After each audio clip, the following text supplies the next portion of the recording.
Bienvenue à Hamilton, la troisième plus grande municipalité en Ontario. Environ 40 000 personnes ici parlent français et on trouve une importante communauté immigrante. Tout au long de l'émission, on va donc s'intéresser au développement des services de santé en français qui doivent s'adapter à une francophonie de plus en plus diversifiée dans cette ville de l'acier.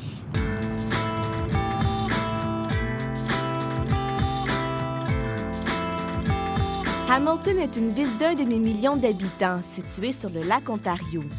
Renommée pour ses industries lourdes, elle porte plusieurs surnoms, dont Ville de l'acier et le marteau. Mais avec le déclin des entreprises manufacturières, les secteurs de la santé, de l'éducation et des technologies se développent et transforment petit à petit l'image de Hamilton. Nous sommes en plein cœur d'une oasis, un petit paradis ici pour relaxer dans la région de Hamilton. Marcel nous attend, on va aller le rejoindre.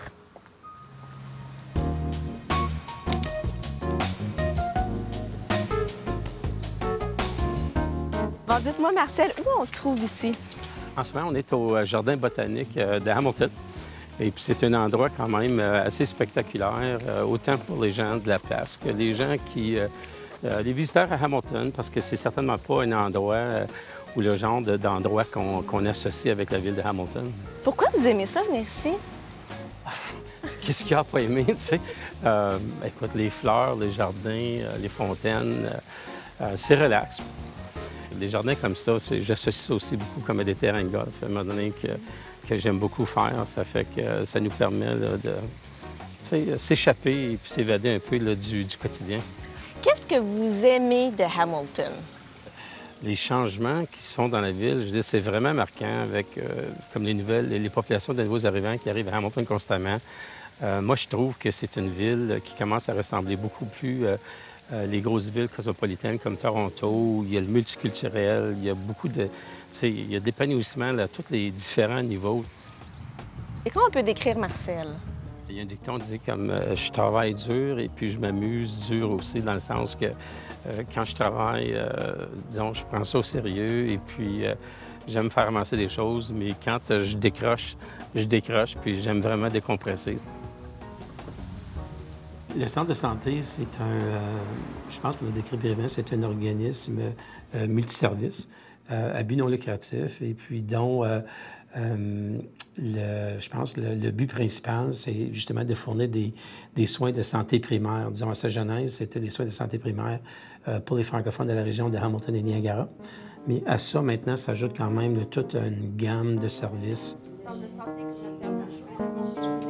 C'est la seule agence ou le seul endroit où on peut justement obtenir des soins de santé primaire là, en français dans cette région. C'est définitivement une porte d'entrée dans un très grand système. Et puis même si on ne reçoit pas les soins directement du centre de santé, souvent les intervenants du centre de santé sont capables d'aider aux clients à naviguer le plus grand système qui est majoritairement anglophone quand même. Bonjour. Bonjour, docteur. Toute la relation entre un patient puis son médecin, à part d'un mariage, là, je ne sais pas s'il y a une autre relation qui est aussi intime que ça. Je veux dire, dans le sens que ça prend une communication très, très efficace entre le patient et le médecin pour être capable de vraiment bien communiquer les symptômes et puis aussi, disons, les soins qui doivent être donnés quand même à l'individu. Quand on parle des déterminants de la santé et puis qu'on commence à traiter l'individu d'une façon quand même holistique, on commence à regarder maintenant la personne là, dans son ensemble et puis dans son milieu social, non juste l'individu comme tel. Donc, la langue de communication, Mélanie, là, ça devient de plus en plus important, je pense, dans cette relation-là.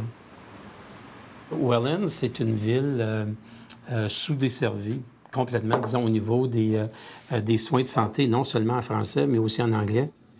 Ça faisait quand même longtemps qu'on parlait de créer un genre d'immeuble, un édifice multiservice pour regrouper quand même d'autres partenaires dans la communauté. Et puis, l'année passée, avec l'argent qui avait été mis, disons, disponible à travers le Canada sur les projets Infrastructure Canada, on a été capable de quand même faire la demande auprès d'Infrastructure qui nous a permis d'obtenir les fonds. Et puis, en dedans d'un an et demi, environ un an et demi, on a réussi à construire le nouvel immeuble. Je pense que ce qui est vraiment important, par exemple, c'est d'être situé sur la rue principale à l'entrée de la ville de Welland. Donc, c'est vraiment... on ne peut pas manquer, disons, la présence du centre maintenant, sa rue principale. Dans la dernière année, il y avait environ 22 500 rendez-vous individuels qui ont été ou qui ont eu lieu, disons, avec les intervenants du centre de santé. Et puis, il y a eu à peu près 27 000 participants à nos ateliers d'éducation ou nos ateliers, disons, de conditionnement physique avec les aînés, avec les enfants. Ça fait un taux d'achalandage d'environ 50 000 personnes qui passent à travers des portes du centre de santé à chaque année maintenant. Le principal défi, c'est, disons, la disponibilité des professionnels de santé en français. Ça, c'est toujours, je pense que ça va toujours être un grand défi, disons, à l'ampleur de la province.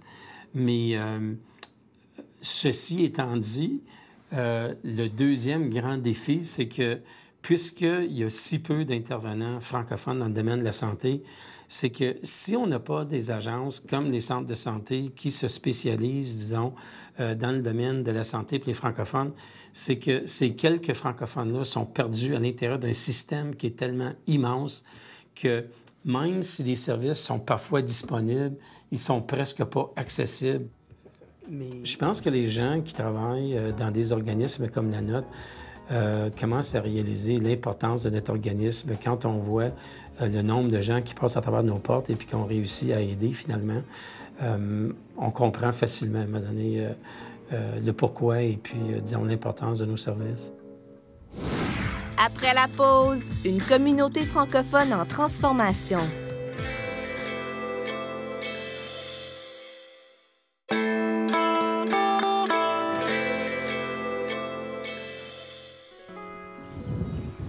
À tous les dimanches, plusieurs francophones de Hamilton se réunissent ici. Bernard Dubois va justement nous présenter ce point de rencontre incontournable de la communauté.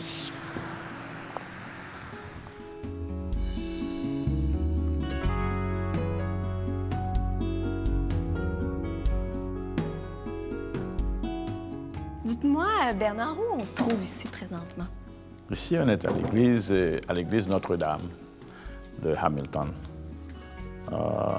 L'église Notre-Dame de Hamilton, c'est tout un monument parce que, comme vous le voyez, là, ça a l'air juste d'être une église comme toute autre église, excepté que c'est une église qui a été fondée sous la foi là, de tous les francophones de la ville de Hamilton. Lorsqu'on a vu comment on est arrivé à avoir cette église, j'en suis de plus en plus fier. Okay. Qu'est-ce qui vous rend le plus fier?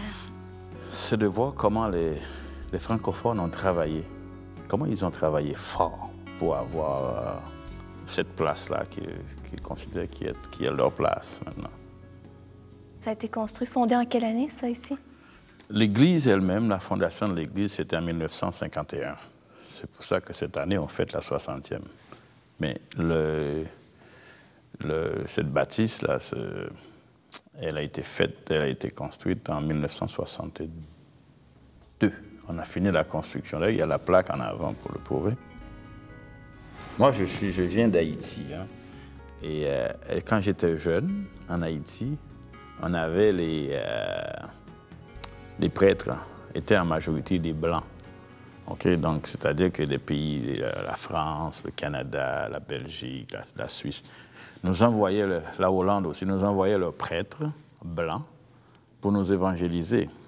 Et depuis quelques années, il y a eu une baisse là, dans les vocations chez les Blancs, et maintenant, c'est les Noirs qui viennent. C'est ainsi qu'on s'est retrouvés ici, avec 2 prêtres dans la paroisse. Justement, qui sont ces 2 prêtres-là? C'est 2 Haïtiens.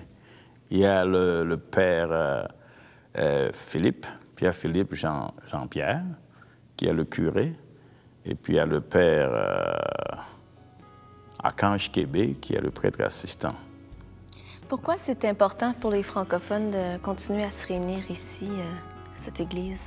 C'est un peu comme le système de santé. On aime parler à notre Dieu dans la langue que nous autres, on comprend et qu'on pense qu'il comprend aussi. Donc, ils sont catholiques et francophones. Et c'est la seule place où on a des messes, où on dit des messes en français dans la ville. suis né à Port-au-Prince, en Haïti. Puis je suis arrivé ici au Canada pour y habiter en 1981. Et on arrêtait des collègues dans mon environnement. Donc, moi, je ne voulais pas me retrouver dans ce circuit-là. À un certain moment, je me suis dit, bien, il vaut mieux que je m'en aille. Je suis arrivé au Québec. Et j'étais enseignant en Haïti. Mais quand je suis arrivé ici, je n'étais pas qualifié. Alors, j'étais obligé de reprendre l'université. Je cherchais de l'emploi en Ontario. Et un emploi m'avait été offert à London. Là, je suis allé. Je suis resté 10 ans à London. Puis on est ici depuis 11 ans maintenant. Mon intégration au Canada, mais c'était difficile. Il faut dire qu'à l'époque, ça fait plus que 30 ans maintenant que je suis ici.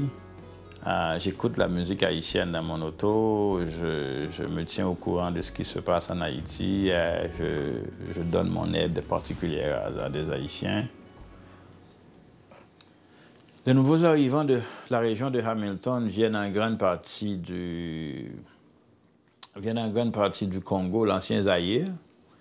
Ils viennent d'Haïti, ils viennent de Rwanda, ils viennent de Burundi. Lorsque vous arrivez dans un pays, dans un pays d'accueil, vous vous attendez à vous stabiliser d'une certaine manière. Mais la stabilisation ne peut se faire qu'avec l'argent. Et l'argent, on ne peut pas le voler, il faut aller le chercher quelque part. Il faut travailler pour aller chercher cet argent. Si on laisse venir des gens, il faut aussi viser un bien-être pour ces gens. Et si ces gens ont un bien-être, notre communauté grandira. Je ne parle pas de la communauté des nouveaux arrivants, je parle de la communauté canadienne tout entière. Notre communauté grandira en harmonie. Mais si ces gens-là n'ont pas cette possibilité-là, on peut s'attendre à une génération de problèmes. Les gens qui arrivent, on va les voir, on va croire que c'est du racisme, que c'est du profilage, c'est toutes sortes de choses. Mais les gens ont des problèmes. Et si une génération de parents a des problèmes, on crée aussi des problèmes pour la génération suivante. Après la pause, l'accès aux services de santé en français.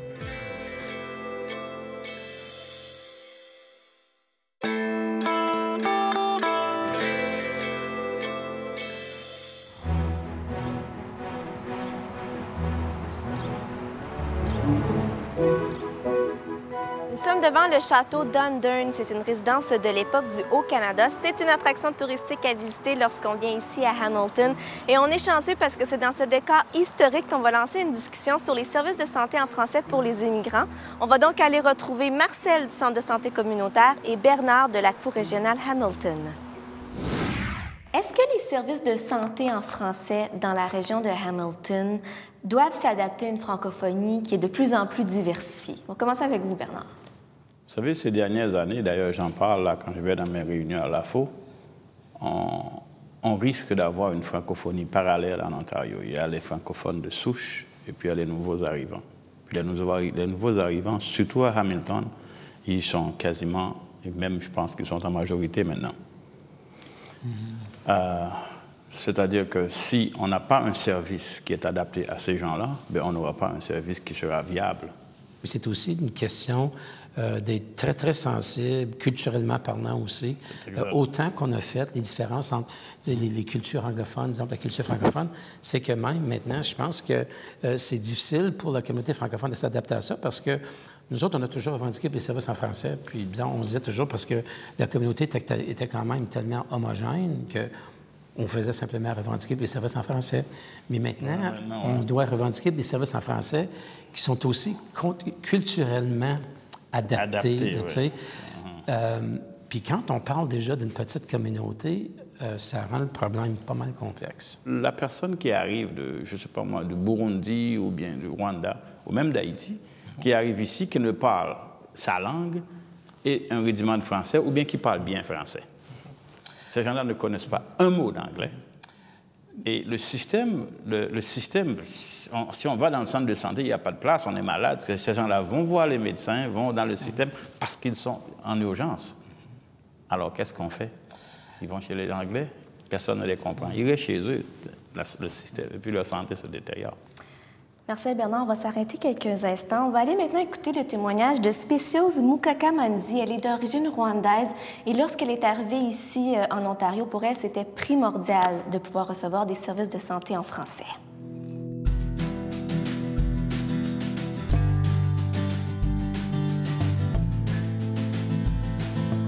Je viens du Rwanda, un tout petit pays au centre de l'Afrique. Les conditions dans lesquelles j'ai dû quitter, c'était difficile. Et puis, te lancer, c'est comme une aventure incertaine. Mais tu te dis certainement que là, si je parviens à destination, je vais être en sécurité parce que c'est la sécurité qui t'a manqué. Mais tu sais que tu laisses tout derrière toi. Quand j'ai terminé les formalités à la frontière, on m'a demandé où est-ce que tu veux aller. Où est-ce que je suis? Je suis au Canada. Si je suis au Canada, je suis arrivée à destination, donc je suis là. Le plus difficile, c'est la langue. C'est difficile parce que une fois installée comme dans cette région à majorité anglophone, tu vas au marché, tu dois parler anglais, tu dois tout faire en anglais. C'est difficile d'aller se faire soigner dans une langue que vous ne maîtrisez pas. Si vous devez si vous ne prenez pas d'interprète, vous risquez de mal vous exprimer et ne pas être soigné comme il faut. Et puis, si vous prenez un interprète, vous n'allez pas être très confortable si vous avez besoin si c'est vraiment intime, ça va être difficile. Mon première expérience avec la santé chez le médecin, c'était pour faire les examens médicaux exigés par l'immigration. Le jour venu, on m'a amené, je ne savais même pas où, et puis j'arrive, je ne pouvais pas parler, mais ils savaient ce qu'ils doivent faire, mais quand ils me demandaient même de tendre mon bras, je ne savais pas, ils devaient prendre mon bras. Tu te sens mal. Alors cette expérience m'a fait penser, oh mon Dieu, là, elle savait ce qu'elle doit faire pour moi. Je n'avais pas besoin de dire quoi que ce soit. Elle savait que ce sont les examens médicaux, elle avait tout. Je n'avais pas besoin de parler. Mais s'il m'arrivait de tomber malade, que je dois exprimer mes mots, qu'est-ce que je vais faire? Est-ce que, dans le fond, vous diriez que l'amélioration de la santé des francophones, ça passe par des programmes de santé, justement, qui vont être mieux adaptés à leurs besoins? C'est ça? Il y a une grosse différence entre dire que j'ai une douleur à la poitrine puis j'ai une douleur à l'estomac, tu sais. Une, à un moment donné, va déclencher tout ça. C'est ça, j'ai mal au ventre, puis j'ai mal au cœur. Tu sais, je veux dire, c'est comme essayer d'expliquer ça à un anglophone, à un moment donné, comme j'ai mal au cœur, I got a sore heart. Tu vas voir, à un moment donné, que les machineries dans l'hôpital, ça va décrocher vite. Je vais vous dire une petite anecdote. C'est arrivé dans ma famille, OK? J'ai un de mes cousins, il habite à Atlanta, en Géorgie. Et puis là, il était malade, il était tombé dans un coma. Puis 3 jours plus tard, là, il disait des mots qu'on ne comprenait pas. Et puis on disait, il avait mal, et puis on lui donnait de la morphine. Ce qui se passe, c'est qu'il parlait en créole, il disait qu'il avait faim. Il n'y a personne qui comprenait, mais on lui donnait de la morphine. Jusqu'à ce que ma cousine arrive et dit, mais il dit qu'il a faim. Puis là, on a arrêté de lui donner de la morphine. C'est ça que les francophones vivent ici. Il n'y a personne qui comprend ce qu'ils disent. Eux autres, ils ne comprennent pas ce qu'on leur dit, mais ils sont malades. Ils ont besoin de soins. Mais est-ce qu'un interprète peut faire le travail? L'interprète, là, je ne dis pas que ça ne peut pas faire un travail. Ça peut faire un travail. Le travail, c'est autre chose. Ça peut faire un travail. Mais avec les interprètes, il faut surtout faire attention avec la confidentialité. C'est même pas juste ça. Je ne voudrais pas être assez généreux de dire, à un moment donné, que la santé, à travers un interprète, c'est acceptable. Parce que c'est un peu de donner la porte de sortie au système, tu sais, disons, ça l'enlève la pression de tout le système. Dire, bien, tu sais, les francophones, ils acceptent ça, ils interprètent. c'est pourquoi est-ce que c'est qu'on est obligé de vivre toute notre vie en Ontario, disons, à travers de la bouche ou des yeux d'un autre? Je veux dire, si les interprètes sont capables d'offrir de santé en français, pourquoi est-ce qu'ils ne font pas en anglais? Je veux dire, un anglophone n'accepterait jamais de se faire traiter à travers d'un interprète, que ce soit en justice, que ce soit en santé. Merci Bernard. Maintenant, on va aller rencontrer Alain Doby du Réseau de soutien à l'immigration francophone qui travaille justement lui aussi à développer des services de santé en français.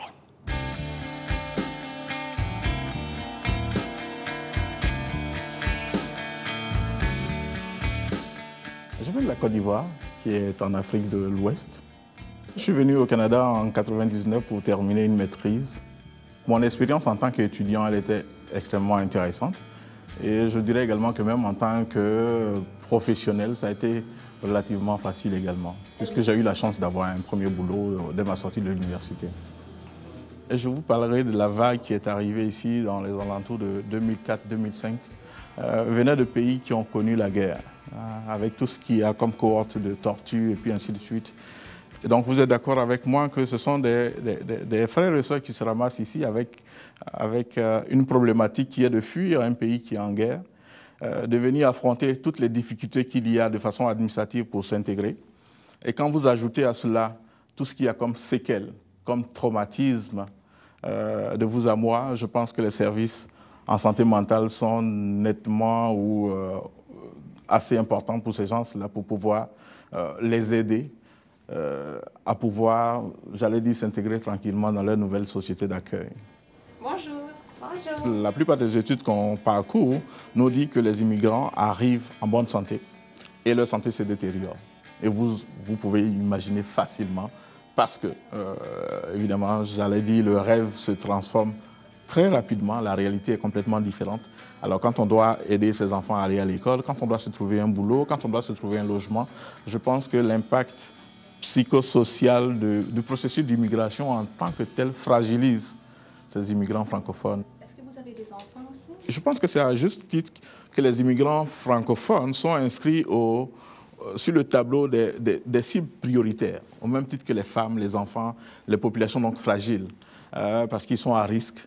La méconnaissance du système de santé, le fait qu'ils ont donc une espèce de fragilité par rapport à leur background, par rapport au fait qu'ils ont vécu des situations, comme je vous l'ai mentionné tantôt, de trauma et puis ainsi de suite. Donc oui, définitivement. Est-ce que présentement les différents paliers de gouvernement comprennent suffisamment les besoins ou il reste encore beaucoup de travail? Il y a une problématique et puis il faut commencer à l'adresser, cette problématique-là. Les anciens systèmes qu'on a fait des choses, les façons qu'on a fait des choses, ça n'a pas marché, ça ne nous a pas donné résultat. Donc, à un moment donné, finalement, il y a eu des gens qui se sont engagés. Puis là-dessus, je reconnais complètement la contribution comme des ministres, comme Mme la ministre Meilleur, la ministre Matthews, je veux dire, qui ont été vraiment des champions vraiment là, acharnés dans ce domaine-là. Tant mieux. Maintenant, on va espérer que la bureaucratie va suivre, disons, ce message-là. Les politiciens et les politiciennes doivent arrêter de croire, lorsqu'on donne des services aux francophones, c'est une faveur qu'on leur fait. Parce que d'un parti à un autre, d'un gouvernement à un autre, un service est établi, puis l'autre gouvernement décide « Ah, on ne veut plus de ce service ». On ne sait pas pourquoi, on regarde l'histoire de Montfort. Donc il est temps que les politiciens commencent à comprendre que ce n'est pas un service, ce n'est pas une faveur qu'on fait aux francophones. C'est un besoin qui existe dans la population et que si on ne corrige pas ces problèmes-là, bien, la population va en subir les conséquences au futur. En terminant, quel avenir attend les services de santé en français dans la région de Hamilton? Ça va être l'étapisme. Ça ne sera pas tout fait du jour au lendemain. Le système de santé, il est gros, il est complexe. Mais je vois, moi, un avenir quand même très, très intéressant pour les services en français dans la région de Hamilton. Bernard, le mot de la fin? Le centre de santé démontre un certain dynamisme ces derniers temps qui fait peur même, que je pense qu'ils ne vont pas avoir assez de place à un certain moment. Il va falloir qu'on bouge, qu'on déménage là où on est. Là, il n'y a pas assez de place pour faire tout ce qu'on a à faire. Mais je vois qu'en santé, ça travaille très fort. En services sociaux, ça travaille très fort. Et c'est là que c'est le bas blesse, là. Et les services sociaux, là, plus on les développe, plus on va avoir à résoudre, on va pouvoir résoudre les problèmes des francophones, les problèmes de santé. Essentiel, les services de santé en français. Merci beaucoup pour cette belle discussion. Merci beaucoup, Mélanie. C'est moi qui vous remercie. Nous sommes de retour au Jardin botanique Royaux, un site unique au Canada. On l'a visité un petit peu plus tôt avec Marcel, mais je vous préviens, on n'a pas tout vu. Il y a 2500 acres de jardin à couper le souffle. Et vous savez, il y a plusieurs endroits magnifiques à visiter à Hamilton, mais surtout, il y a une belle communauté francophone très accueillante qui attend votre visite. Merci beaucoup d'avoir été avec nous. À la prochaine.